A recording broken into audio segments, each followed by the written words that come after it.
Join my show Farage, 7 p.m. till 8 p.m. Monday through Thursday, and there you will get opinion, analysis, debate, and I'll cover stories that nobody else dares to touch. And then for the last 15 minutes, talking pints. We're over a drink. We have a civilised conversation with someone. We very often disagree, but we do it in a grown-up way.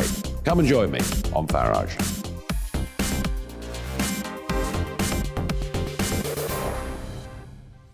I'm Colin Brazier. I've reported from more than 70 countries around the world, covered wars from Afghanistan to Iraq, from Lebanon to the Balkans. I'm trying to bring that experience, that feel for events, to the studio.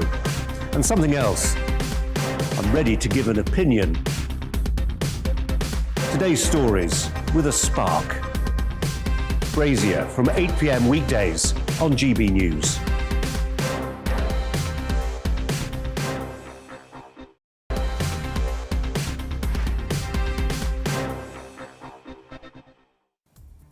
Good evening, it's 8 o'clock and I'm Alastair Stewart. Coming up tonight, the brewing row between the schools inspector at Ofsted and the teaching profession, as many of the best schools lose their laurels. Is the earth moving on cancel culture when the culture secretary says it's stopping people from speaking their minds? And is Russia flexing its muscles over Ukraine or playing a much more dangerous game? All of that coming up, but first a news update with Karen.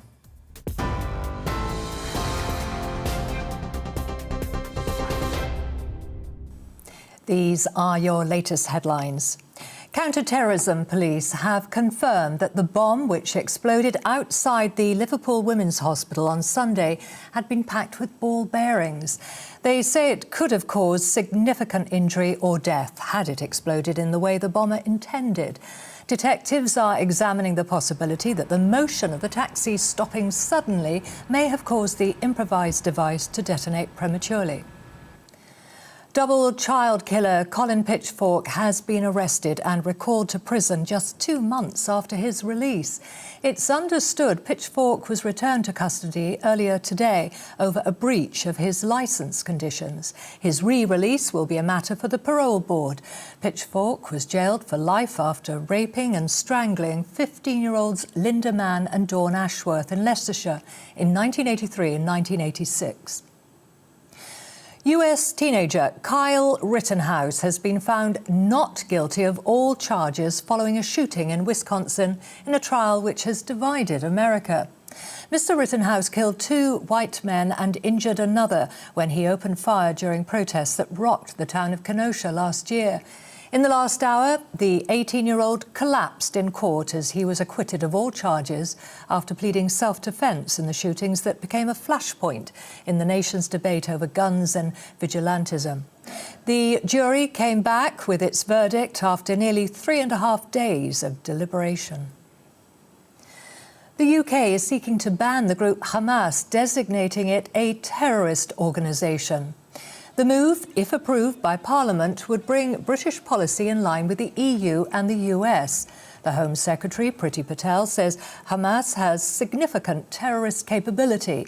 That includes access to extensive and sophisticated weaponry and terrorist training facilities. Supporters of the Palestinian Islamist group could face up to 10 years in prison. A Hamas official has described the decision as biased towards Israel. COVID booster jabs have been added to the travel pass. Millions of people who've had 3 doses can now prove their status with the NHS app. It means people can visit countries where vaccinations are only valid for a certain amount of time without having to quarantine. Austria will enter a full national lockdown for at least 10 days from Monday. Unvaccinated citizens were told to stay at home last month, but Chancellor Alexander Schallenberg says nationwide restrictions are now needed to try to contain a 4th wave of COVID cases. From next autumn, schools in England will be required to help keep uniform costs down. They'll be instructed to remove unnecessary branded items under new Department for Education guidance. Schools will also have to make sure second-hand uniforms are available. You're right up to date. Now back to Alastair.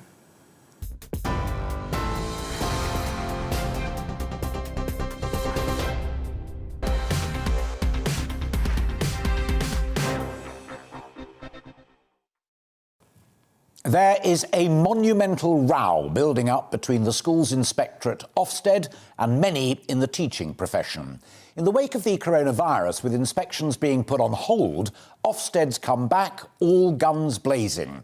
It's downgraded the majority of outstanding schools in the first round of an inspection shake-up.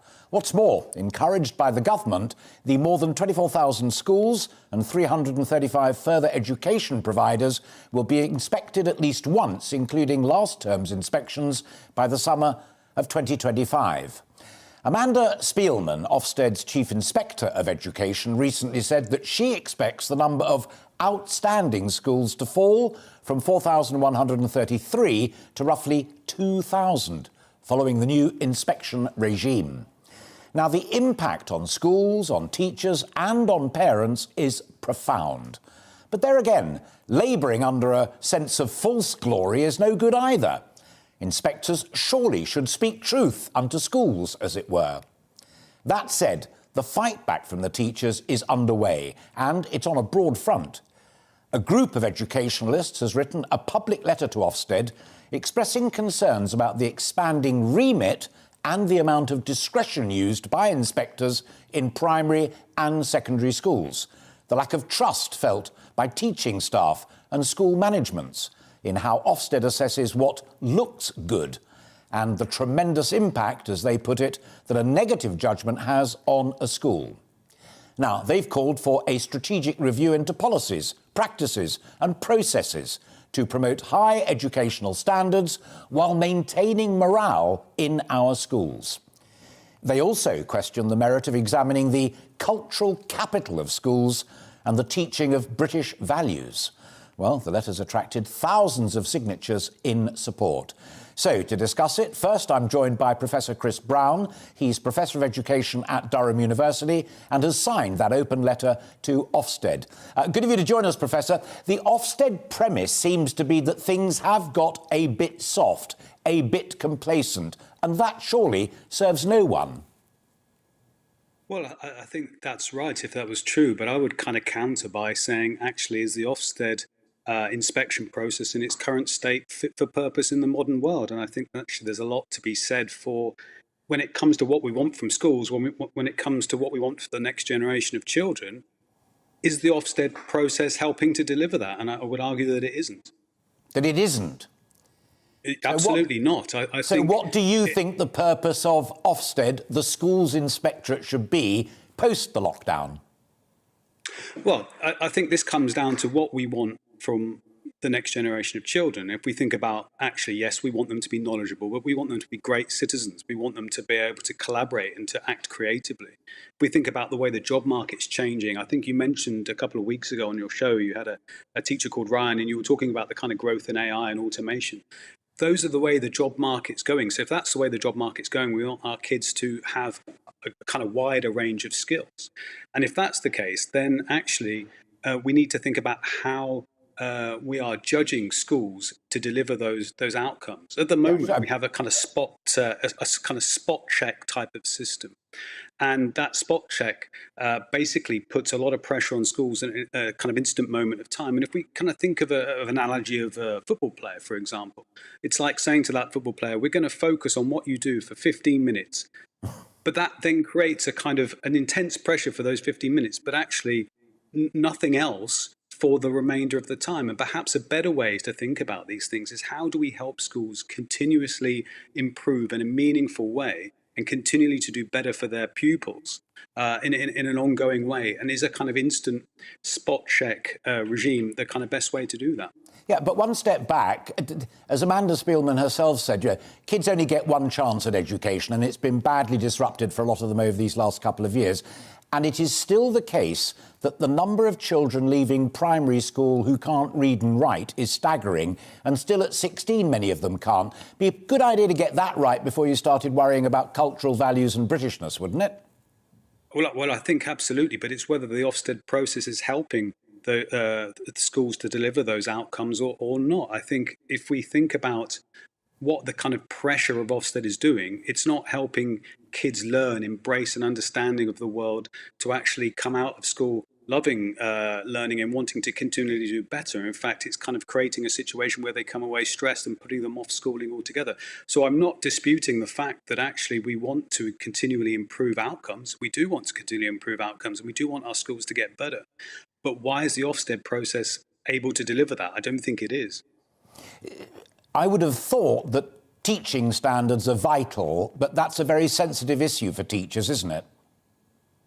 Yeah, I think, we do need to have standards of teaching. I would argue that we probably need to have continuous kind of relicensing of teachers, perhaps, but we need to support that through ongoing professional development of teachers. But when it comes to how might we improve schools, I just wonder whether some kind of process in which actually we're encouraging schools, there should be, there needs to be a kind of an external kind of assessment. And I completely agree with that, but it's the way it's delivered. It's whether that assessment, it needs to be one that kind of creates an instant hit of pressure, or whether it's one that actually helps schools. Because at the moment, and some of the things we've kind of put in this letter, are that at the moment, there isn't a kind of evidence-informed response to schools, which actually kind of says, okay, this is how you can change the steps you'll take, the kind of research base that's built on, and why those changes will improve outcomes. Ofsted reports are really quite short, and they're not necessarily helpful, and they're not necessarily helpful if you're a parent understanding how you might, kind of challenge the governors or challenge the school to improve things. And so I think that's a real problem. If we really want to kind of work out how to improve what we do, then we need to kind of say to schools, okay, what is it we want to achieve? What's the goals? Where are we currently? What are the processes we need to put in place that are going to take us from where we are to where we want to get to? And how are we going to do that? Chris Brown, good of you to join us. Thank you very much indeed. The thoughts there of Professor Chris Brown from Durham University. Also joining us is Barry Smith, founder of the Michaela Community School and the former head teacher of the Great Yarmouth Charter Academy. What do you make of Professor Brown's main point there, that essentially it's Ofsted that's not fit for purpose rather than some of these schools that have been downgraded? It's a difficult question, isn't it? I think when we opened up this discussion, you mentioned Ofsted being all guns blazing. That's not at all what I read from the transcripts of what Amanda Spielman was saying. She was trying to be quite soothing, quite reassuring, quite placatory, I think, to teachers. But I think she's got a huge PR job on her hands. We don't historically, I mean, inspection started in about 93, I think. And historically, we've never really trusted inspectors to be objective. We've often worried about their subjectivity. Do they have an ideological slant? And so much time when we're preparing for inspections, and it is an incredibly stressful, time-consuming process. A lot of the questions are, will the inspectors like this? We're trying to second-guess the inspectorate. I think Amanda Spielman went her justification for saying, listen, kids have been very badly affected by COVID, lockdown, so on and so forth. We need to get back on track. We need to close those gaps as quickly as possible. The inspectorate will come in and will make sure that we're all moving in the right direction, and the inspectorate is there to help you close those gaps. That would be her argument. Whether the inspectorate does help close those gaps, that I'm more dubious about. Well, when I say guns blazing, with Spielman saying the number of outstanding schools is expected to fall from over 4,000 to roughly 2,000, I would say that was guns blazing. Well, look, I mean, some of those schools haven't been inspected for 10 years. There'll be different leadership teams. It's a different inspection framework. So you would expect change. Of course you would expect change. And of course what she was saying was schools were inspected, they were considered outstanding, and then they were kind of preserved in aspect, that status. So the schools have deteriorated rather than the initial inspectorate having got it wrong. The reason I raise that is because the criteria have changed as well. OK, fine. But there are lots of reports doing the rounds as well, partly prompted by this letter, that the inspectors are poised to become a lot more ruthless, marking schools down, because what they really want to do and what the government really wants to do is drive the academy agenda. But again, looking at what Amanda Spielman's saying there, I didn't pick up any of that from her. She was talking about 500 inspections that have taken place this term, I believe she said. And yes, there were some schools that have been downgraded, but there were lots of schools that have been inadequate or requires improvement that had been upgraded. So I don't think that's about the Academy's agenda particularly. I do think there's an awful lot of pressure on head teachers. It feels like a sword of Damocles there. It's big, high stakes. If you lose your outstanding or good status, you're worried about your job, you're worried about the status of the school, you're worried about parental reaction. Obviously, as a head teacher who's part of a trust, there is pressure from the trust as well. So a lot of energy is expended trying to think, look, who's going to walk through this door, what they're going to like, how can I please them? And that isn't necessarily the way to move education forward.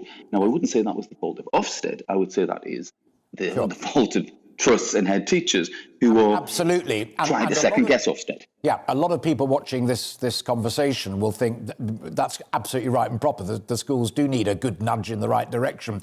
Do you sense that the rocket may be coming from the DFE rather than from Ofsted? We've got a new Secretary of State, and crucially, we've also got a new schools minister. They're reading the Riot Act to Ofsted to get Ofsted to read the Riot Act to the schools. I don't know if it's reading the Riot Act. I think post-COVID, governments, throughout the process of COVID, governments like to be seen to be doing something. They have to be seen to be reacting. They have to be seen to be putting their best foot forward, and perhaps that's what the government decision is there.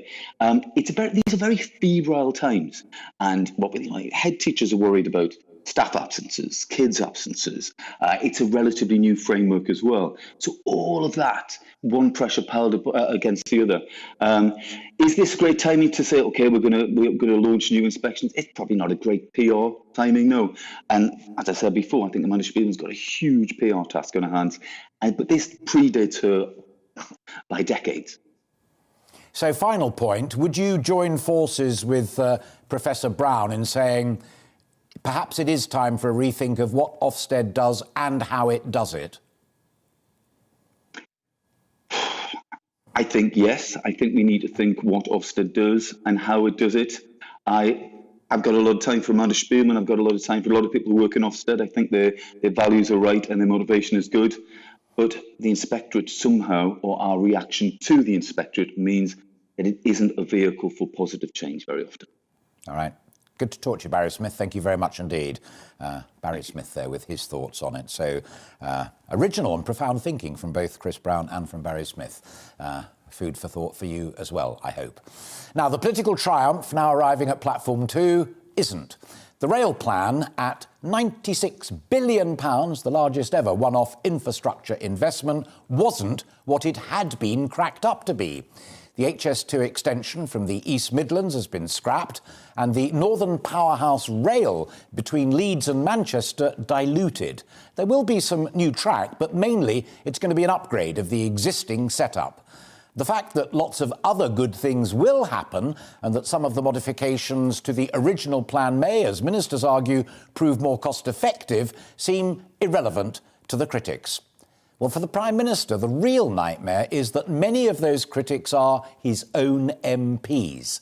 The Tory chair of the Transport Committee, Hugh Merriman, captured it succinctly, quotes, "This is the danger in selling perpetual sunshine and leaving the others to explain the arrival of moonlight."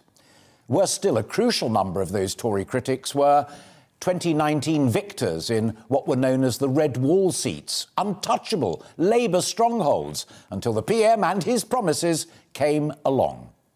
Well, joining me now to discuss all of that is KARL McCartney, the Conservative Member of Parliament for Lincoln and himself a member of the Transport Select Committee. KARL, good to talk to you. Let's talk about the package first and then move on to the politics. The package isn't everything that was promised, but it's a lot. And some of the amendments are simply better value for money. Why can't it be welcomed? They certainly are. And good evening, Mr. Stewart. Good to see you. Thank you for having me on. The problem perhaps in government is that the Treasury hold the purse strings. And ultimately, I think, having worked for the Strategic Rail Authority back under a Labour government back in the 2000s, the Treasury hold the purse strings. And I think the Treasury has said, you can have some things, but you can't have everything. And here's a set amount of money, and you've got to make a decision. Is it to Eastern leg, or the top edge of the Y, so to speak? Or do you actually want all those cross-country services to be improved in a much quicker timescale? And that's ultimately what we've had. As you just said, there are some real good benefits for local services across the East Midlands and the North, at the cost of not having the new HS2 line. There are going to be plenty of upgrades. HS2, the top edge of the Y, leading up to Leeds, would have been at least 2043. Now, that's 22 years from now, probably more likely to be 25 years. I'm a lot happier, and this is where I disagree with the chairman of my committee, Hugh Merriman, who absolutely represents a constituency down in the south of the country where they have very good commuter services compared to the north. I'd actually much prefer to see benefits coming a lot sooner. And we're going to see that, Grant Shapps has said. Within the next 10 years, within the next decade, myself and lots of other members of Parliament for the Conservative Party in the north are going to see lots of improvements to our cross-country rail services. And yes, not quite perhaps the levels of commuter services that people in the southeast and London see, but actually a vast improvement than the north's ever had before, whether that's under a Labour government or a Conservative government. Fascinating, fascinating. I'm in total agreement with you on that. So let's go to the second bit of the conversation then. It really is about broken political promises. Well, I don't think it is. It's not. The fact is... Well, he said it would happen and it's not now happening. There may be, as you've just argued and I did in my introduction, perfectly reasonable explanations for that, but it is not happening 100%. That is a broken promise. Decisions have to be made. 460 billion has been spent by the government. That's taxpayers' money during the last 2 years of the pandemic. Money doesn't grow on trees. We said that a lot before the 2019 general election. Decisions have had to be made. The Treasury, as I presume, have said to the Department for Transport, you can only have half the things perhaps that you really wanted. What actually is going to deliver the benefits quicker than HS2 perhaps would have done with the top end of the Y leading from Birmingham through to Leeds. And the decision made by Grant Shapps and his team has actually been to bring forward a lot quicker, faster services for many local stations and for many constituencies and my colleagues from all parties and whichever constituency you're in the Midlands and the North. You're going to see a lot better and quicker services delivered in a lot quicker timescale. As I said, HS2, that last leg would have been at least 25 years from now. I'd have been an old man by then.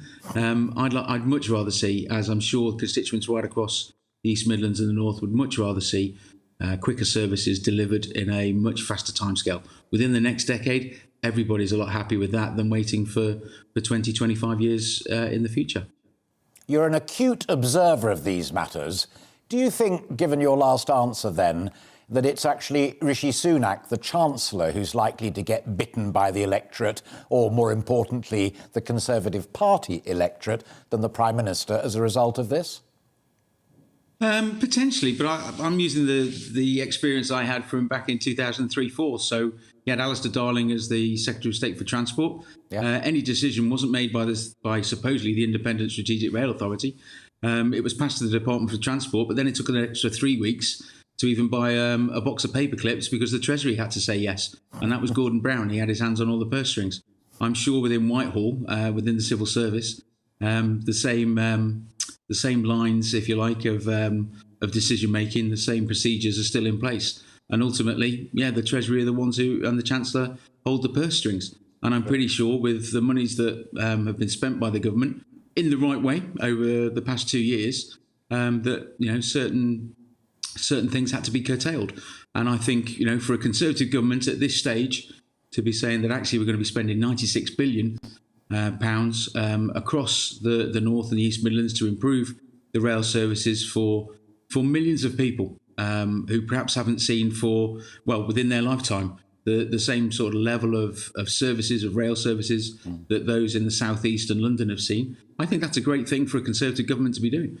And all credit to both the Prime Minister Boris Johnson and to Grant Shapps as the Secretary of State for Transport. Oh, 3 boxes ticked in a row. Well done, you.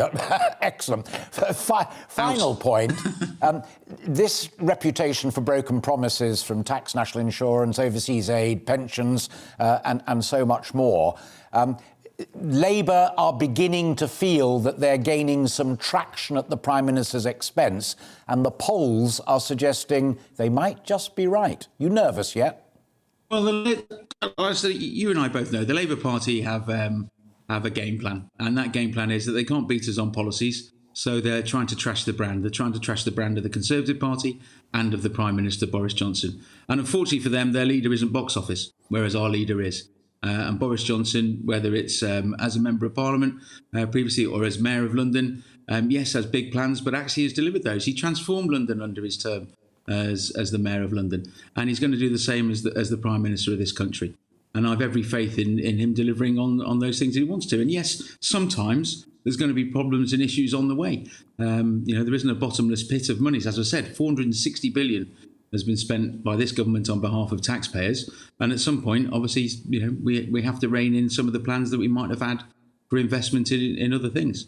But benefit is obviously we want the economy to be expanding, for people to be in work. All those things are happening. The Labour Party hate that. They're not got much faith in their leader, so they're trying to trash ours. If they're bringing people like Alastair Campbell back into the fold, and he's publicly trying to direct them in saying what they need to do and setting their attack dogs on every Conservative Member of Parliament and certainly the Prime Minister. If they're relying on him, then I'm quite happy with that, because that just takes us back to the years of Tony Blair. Who won 3 elections. I just say that in passing. Let's do this again in 3 months' time. Let's hope Boris Johnson wins 3 elections. We'll see what the polls are up to then. For the time being, KARL McCartney, great to talk to you. Thanks for joining us this Friday evening. After the break, has cancel culture taken over social media? We'll discuss the latest comments from the Culture Secretary, Nadine Dorries, with Brendan O'Neill. Hi, I'm Alastair Stewart, and I really hope that you can join me here on GB News. I've been in this game for 40 years, and I've made lots of friends, and I try and reflect what they think about the big stories of the day in conversation with me. That's why we call it Alastair Stewart and Friends, and you're a key part of it as well. I always get inundated with emails and messages and texts, and if they're really good, I play them back to you. 12 till 3, every Saturday and Sunday. You're watching GB News live across the UK and the world on our digital stream. GB News is Britain's news channel. We are the UK's home of discussion and debate from all perspectives. We are here for you. Don't forget to join our YouTube community by clicking on that subscribe button. And if you want the GB News app, you can click and catch up on programmes anytime. We love to hear from you, so email us. gbviews@gbnews.uk. Thanks for being part of the GB News family. My name is Andrew Doyle. Join me every Sunday evening at 7 p.m. for Free Speech Nation. This is a show where we address current affairs and news stories of the week with the help of 2 wonderful comedian panellists. I brought in comics because I want to give it a lighter edge, and also they work for less. See you there.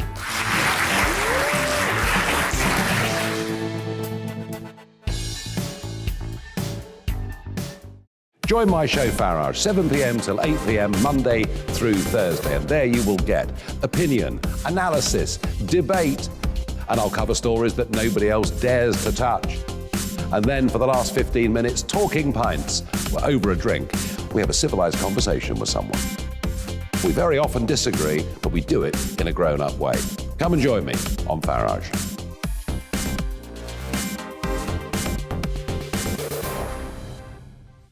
I'm Colin Brazier. I've reported from more than 70 countries around the world, covered wars from Afghanistan to Iraq, from Lebanon to the Balkans. I'm trying to bring that experience, that feel for events, to the studio. And something else. I'm ready to give an opinion. Today's stories with a spark. Brazier from 8 p.m. weekdays on GB News.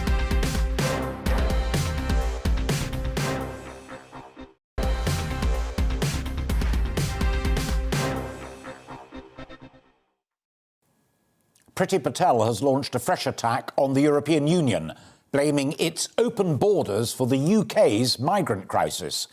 Speaking to reporters during a visit to Washington, D.C., she said she was constantly pressing the French on the issue, but that they were overwhelmed, and added, let's not forget that the real problem on illegal migration flows is the EU, and it has no border protections whatsoever. Schengen, open borders, close quotes. Well, President Macron of France says it's mainly our problem and we should stop blaming others, swinging between partnership and provocation. Well, more than 24,700 people have arrived in the UK so far this year after making the Channel crossing in small boats, almost 3 times the number that there were in 2020. 14 managed to make the crossing just today. Well, the Home Secretary has also said everything is on the table when addressing plans to process asylum seekers offshore, as ministers confirmed that they were in talks with Albania. Now, the government's understood to be in early negotiations with several countries over opening centres where migrants who cross the channel in small boats would be taken for processing within a week of arriving, with the cost estimated to be around £100,000 per person. Well, joining me now is Kevin Saunders, former Chief Immigration Officer for the UK Border Force at Calais. Good of you to join us. Despite the Brexit promises on regaining control of our borders, has this boat people issue become unsolvable? Good evening. At the moment, it's a very difficult challenge we're facing. We can't stop the boats coming across. We need the French to help us. We need the EU to help us. I have a certain sympathy with the mayor of Calais, who has been saying that the reason they're coming across is because we're too generous. I think there is something in that, which is why I applaud the Home Secretary with this business about taking asylum seekers offshore. That will, I think, have a big impact on the number of asylum seekers attempting to come across the channel, because if they know they're going to be taken to Albania or somewhere else, it's just not on for them anymore. Sure, but in an extraordinary way, Kevin, that confirms something that is going to make people listening to this conversation utterly furious, and that is the French either won't or can't stop them getting into the dinghies. Your people and coastguards can't stop them crossing the channel, and they will get to those beaches in Kent and Sussex, and the only thing that we can do to solve it is to say, well, if you get here, you'll be taken to Albania or somewhere like that. That is a profound admission of defeat. It's not good. I agree with you. I think you have to give Border Force some credit. In the early 2000s, we were dealing with this sort of number coming in backs of lorries, but we got over that. We put things in place, and we virtually stopped the people coming in the lorries. And this is the result of that. They're coming across the channel. We need more from the French. That is completely true. The French have a very funny idea about policing their borders, their exit border. They will try and stop the migrants if they're on land, but once they've got their feet in the water, they regard it as our problem. Has Priti Patel also got a point, and I bank what you say about France there, but has Priti Patel also got a point where she says it's actually Schengen, it's the whole thing. Once these people leave Syria, Iraq, Iran, wherever it might be, and they're into EU territory, it's a walk on by all the way to the Channel coast? Well, yeah, I mean, that's true. It is. But it's the European ideal, isn't it? No borders. Sure. What we're seeing is probably 70% of the migrants coming through Belgium. Well, if you had a border, would that stop them coming through Belgium? The answer is probably yes, it would stop some of them. But the Europeans will never agree to that. Absolutely not. I mean, this is why it's so important that we do something about these migrants on the Polish border. Yeah. Because once they're into Europe, then we're going to have a real problem. Well, the British Army are there helping them build fences and walls and the rest of it. Something we cannot do here. You cannot build a fence or a wall around the south coast of England. No, we can't. It's unfortunate. What I find frustrating is the EU's attitude to all this. The EU were quite happy for the Greeks to adopt a very robust measures with the migrants coming across from Turkey. I mean, we saw pictures of them pushing boats back and the such like, and nobody objected to that. When the Home Secretary talked about pushing boats back in the Channel, everybody is up in arms, including the French. yet the French didn't say a word when the Greeks were doing it. So there is a problem with the EU. I return to my opening question, finally, Kevin, if I may, and that is, I've listened carefully to everything that you've said, and I think it does confirm that the answer to my opening question, is this now unstoppable and undoable? The answer to that deep down is, yes, it is. Did you ever come up with any plans or any suggestions that might have cracked it that were rejected by the government that you served? Oh, no. I mean, our job in Calais, when I was in Calais and Dunkirk, we were there to stop the people coming through in lorries. And we did that. And we did that very, very well. A lot of people invested a lot of time and a lot of effort. And we cracked that problem. The big problem that we've got, Alastair, is, I mean, I interviewed and spoke to migrants coming out of the backs of lorries, and I'm afraid that most of them wanted to come to the UK to work, and that was their driving factor, to come to the UK to work. It wasn't, unfortunately, to claim asylum. But I can only speak from what people said to me. I'm sure others will have other ideas. Well, good to share your ideas with us, Kevin, and thank you very much indeed for that contribution. Kevin Saunders, their former Border Force man in Calais. Intractable is a good word. Watch this space. Now, the Culture Secretary, Nadine Dorries, never one to hold back on her own thoughts, has said that people have become afraid to say what they think on social media for fear of being cancelled. That on the day that it emerges the cricketer Azim Rafiq, who has spoken of his experiences of racism at Yorkshire County Cricket Club and elsewhere in the world of cricket, apologised and said he is deeply ashamed for using anti-Semitic language in Facebook messages in 2011. Another cricketer, Alex Hales, involved in the Rafiq row, took to Instagram to apologise for all the offence that he's caused after a 2009 photo showing him wearing black makeup was published. Well, both episodes were a decade ago, when the men were in their late teens or early 20s. But today, 10 or 11 years on, the row rolls on social media. The voices condemning the men for appalling judgment and rank hypocrisy are legion. But a handful have also risked much by suggesting that things folk said a decade ago might be taken as that, thoughtless, youthful errors of judgment. That may be right or wrong, it's rather up to you. But for saying it, the authors may well be blocked, cancelled, got rid of. Well, years ago, my ITN friend Julie Etchingham told me there was this new thing called Twitter that I should have a look at. She said it was the internet equivalent of wetting your finger and holding it up in the air to see which way things were going. At its best, when it does just what Julie suggested it would do, it provides a platform for pointing you to things that you might find interesting, political, economic, social, cultural. It can shine as a forum for intelligent takes on those matters. But for that to work, you have to feel free to say what you think. You might be wrong, even profoundly wrong, but you should be able to say it within the law. If that freedom of expression is lost or curtailed, it simply becomes a puritanical echo chamber for the politically correct. If, as Nadine cautions, the fear of being blocked or cancelled mutes the provocative on both the left and the right, I think that our discourse is the weaker.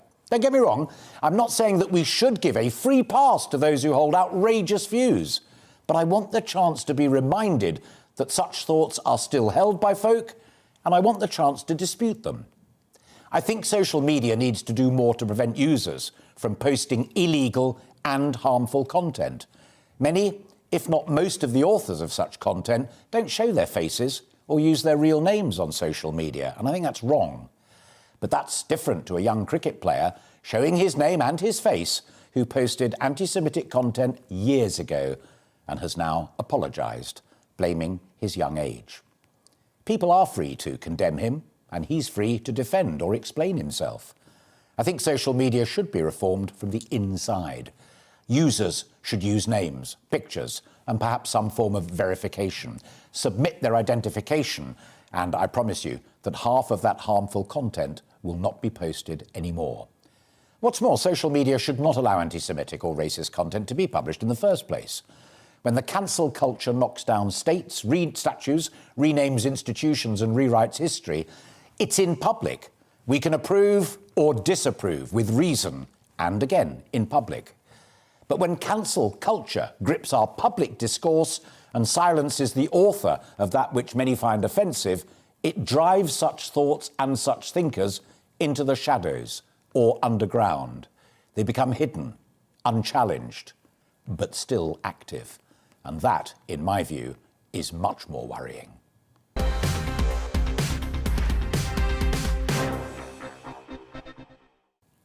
And to discuss that, I'm delighted to be joined by Brendan O'Neill, Chief Political Writer at Spiked Online and a good friend of this programme.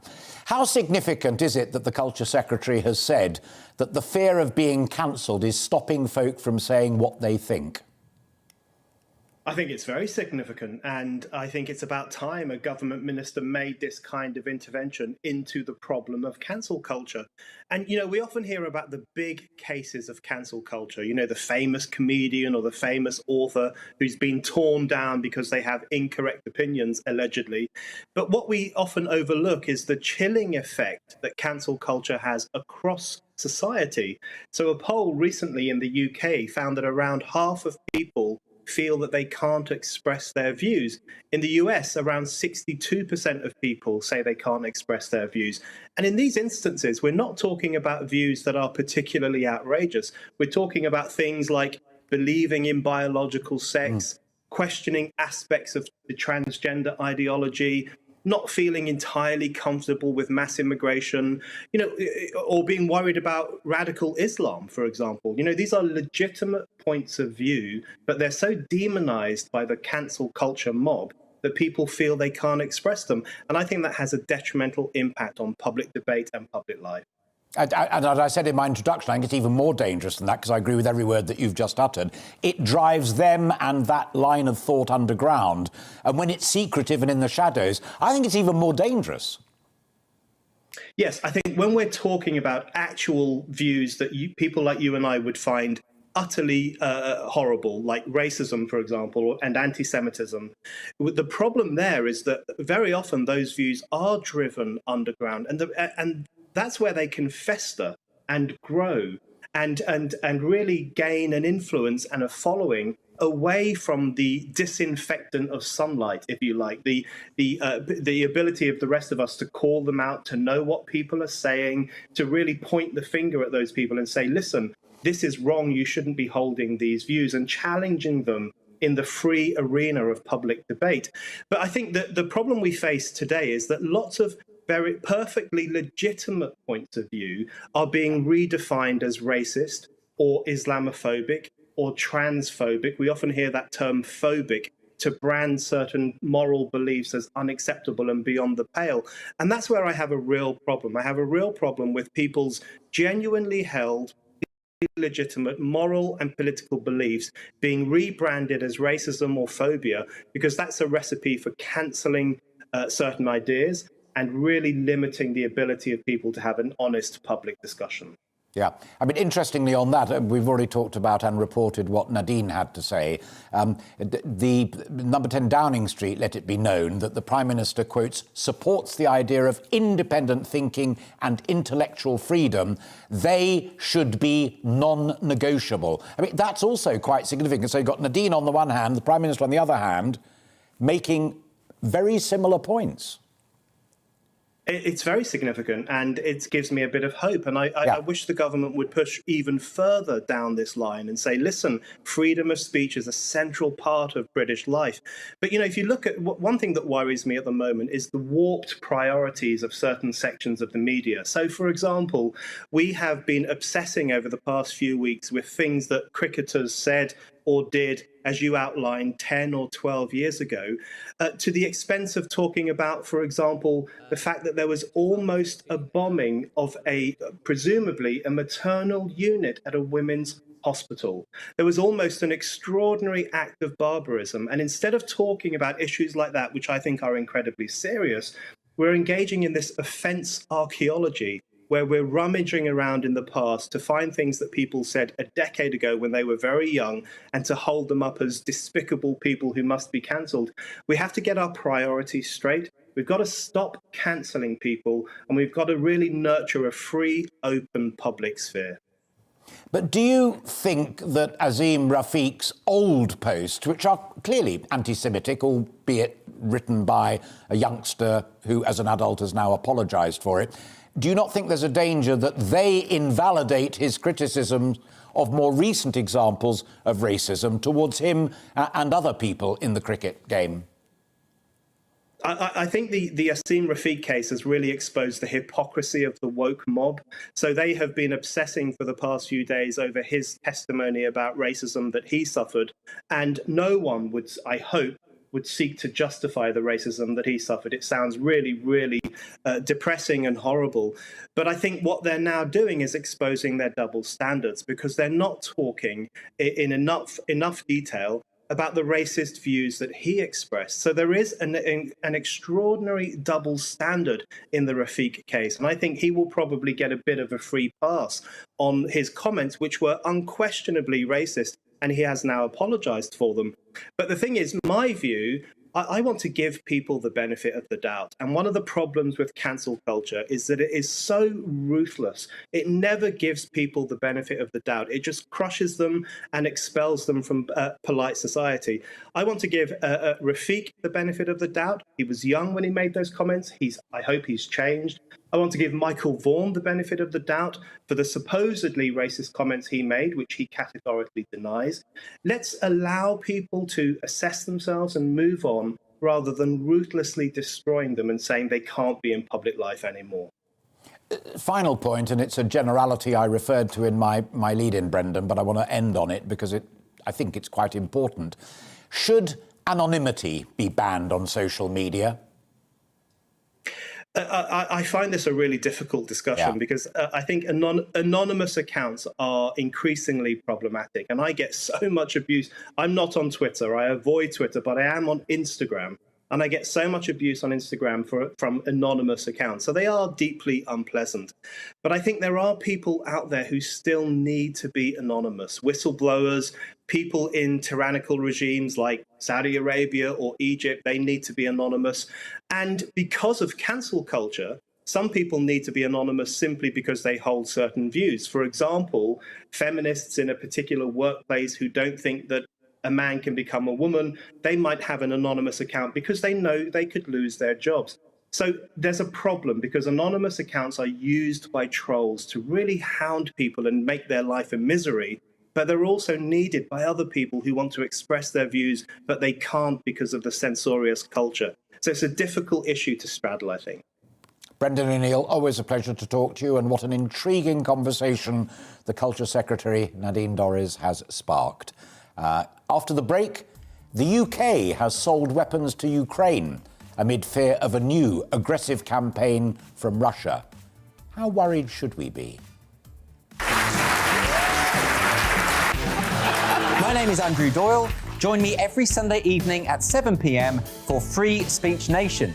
This is a show where we address current affairs and news stories of the week with the help of two wonderful comedian panellists. I brought in comics because I want to give it a lighter edge, and also they work for less. See you there.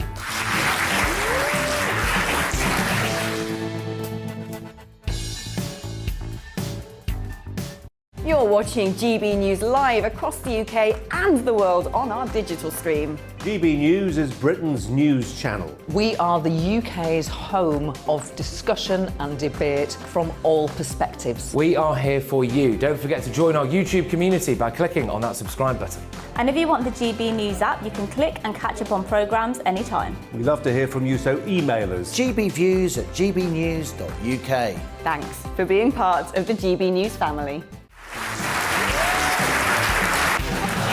My name is Andrew Doyle. Join me every Sunday evening at 7 p.m. for Free Speech Nation. This is a show where we address current affairs and news stories of the week with the help of two wonderful comedian panellists. I brought in comics because I want to give it a lighter edge, and also they work for less. See you there.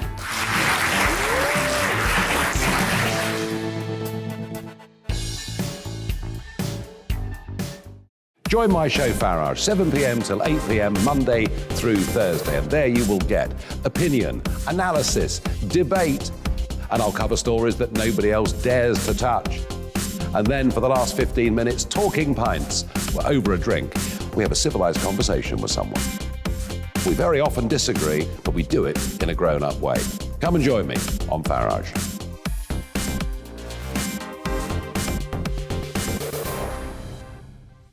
I'm Colin Brazier. I've reported from more than 70 countries around the world, covered wars from Afghanistan to Iraq, from Lebanon to the Balkans. I'm trying to bring that experience, that feel for events, to the studio. And something else. I'm ready to give an opinion. Today's stories with a spark. Brazier from 8 p.m. weekdays on GB News.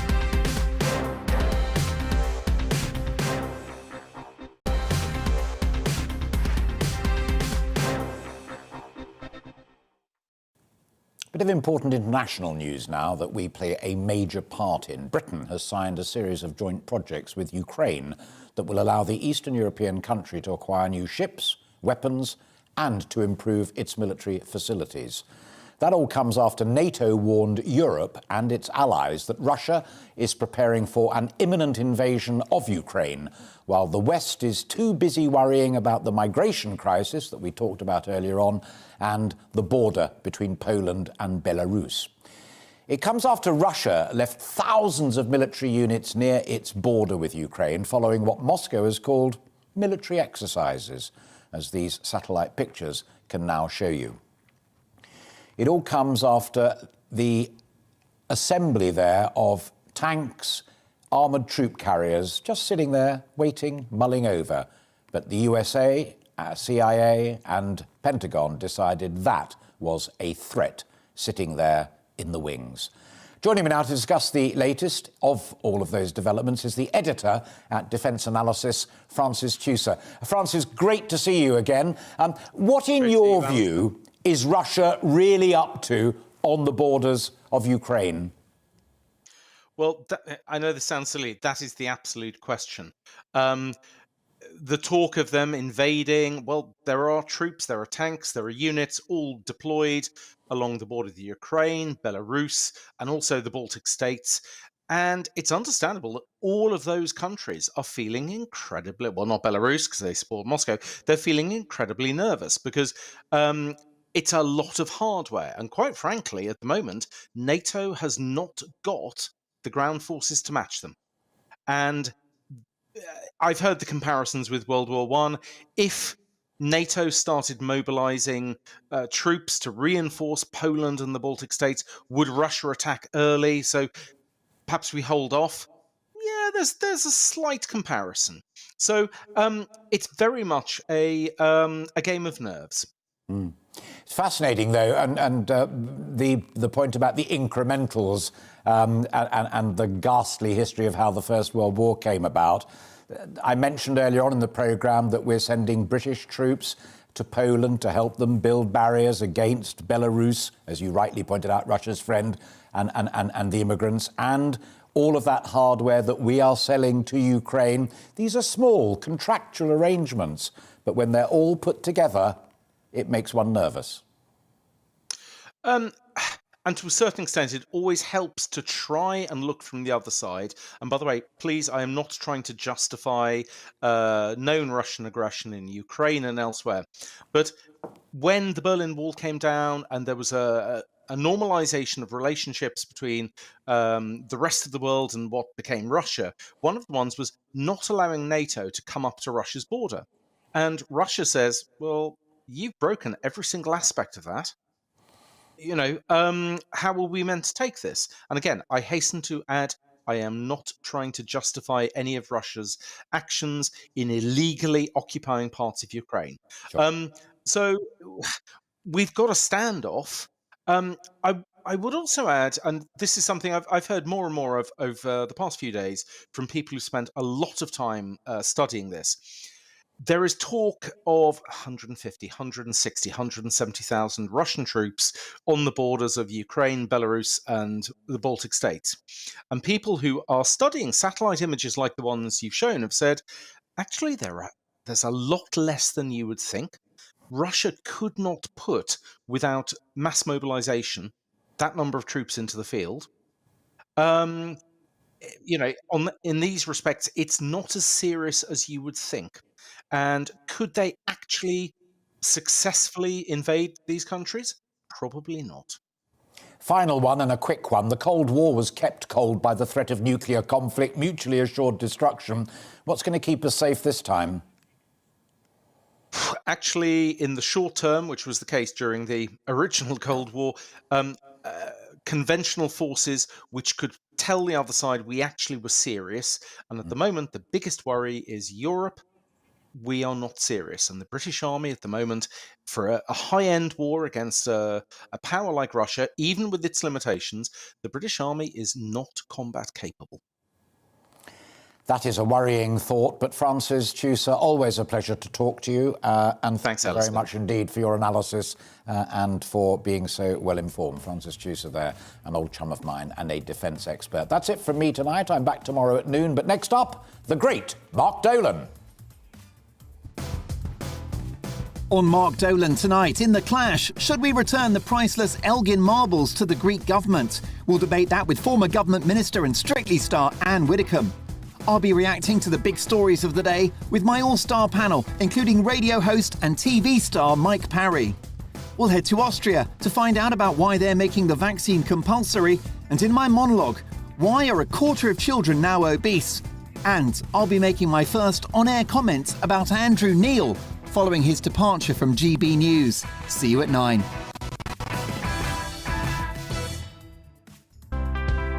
It's time to remind